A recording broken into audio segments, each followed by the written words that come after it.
They have been the best team in the Western Conference. They've won against a lot of really good teams.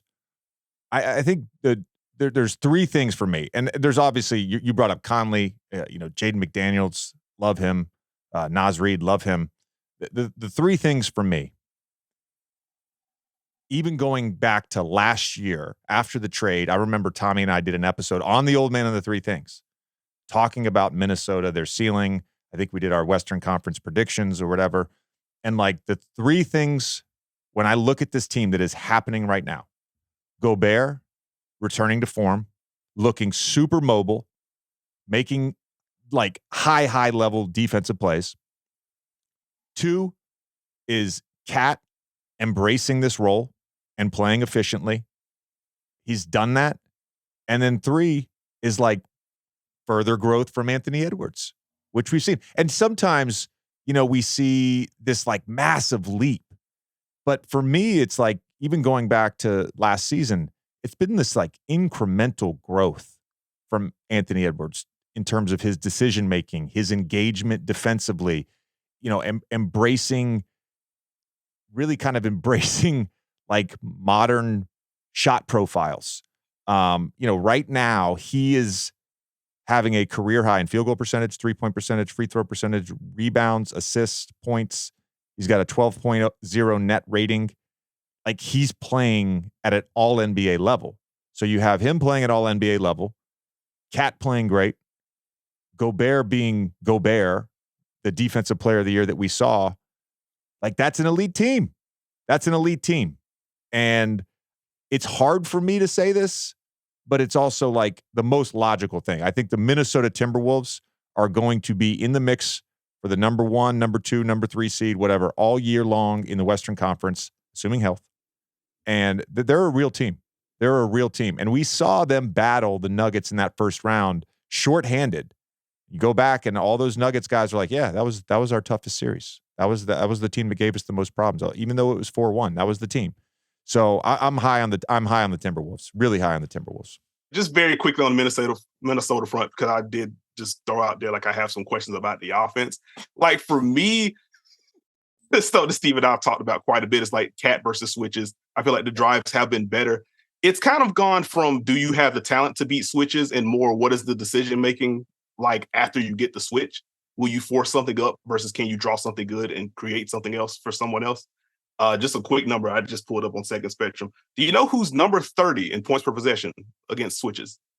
I'm going to guess because we're talking about them, the Minnesota Timberwolves. They are the Minnesota Timberwolves. Like that portion concern. That's a cause for concern. I agree.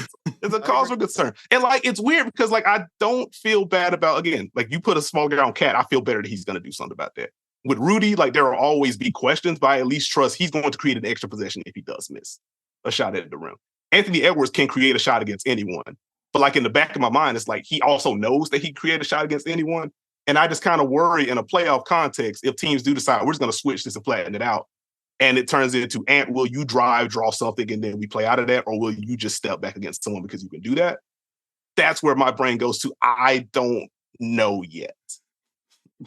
Hey, this is long-term storytelling because this is what I said last time we talked about Minnesota, and now we have switched roles. That is fantastic. I do think it is a concern. I think it's more of a playoff context concern than anything else. Yes. I think it's, again, they have to answer that for Cat. Can we take some of these switches off the board? And they have to make sure they can protect Rudy. I think if they can do those two things, a lot of the concerns go away.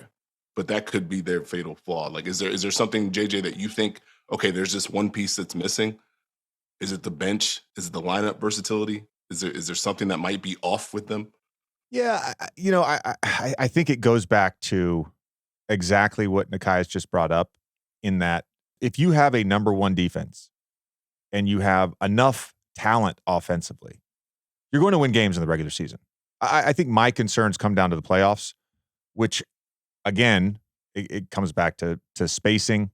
It comes back to, Cat's ability to score or make the right decision against switches. And it comes down to in that environment where you're going to face a team that's just going to switch everything. Are you creating enough ball movement? Are you creating enough like good shots that aren't just Anthony Edwards contested or Cat, trying to bully someone. That's really what it is. I think it's going to be hard for this team to ever have like a top 5 offense. Like it's just not the way they're built, right? You're taking Cat away from his best position offensively.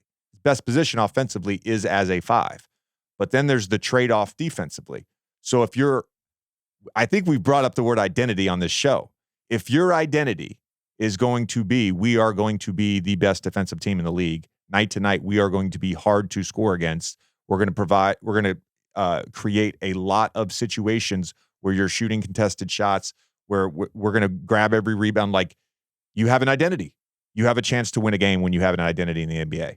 And night to night, they have an identity right now. So I think in the regular season, just not super concerned offensively. I think they've got enough night to night that they're going to be in games. It really comes down to those playoff matchups. And again, like, we don't know who they're playing in the first round yet. We'll get to that in April.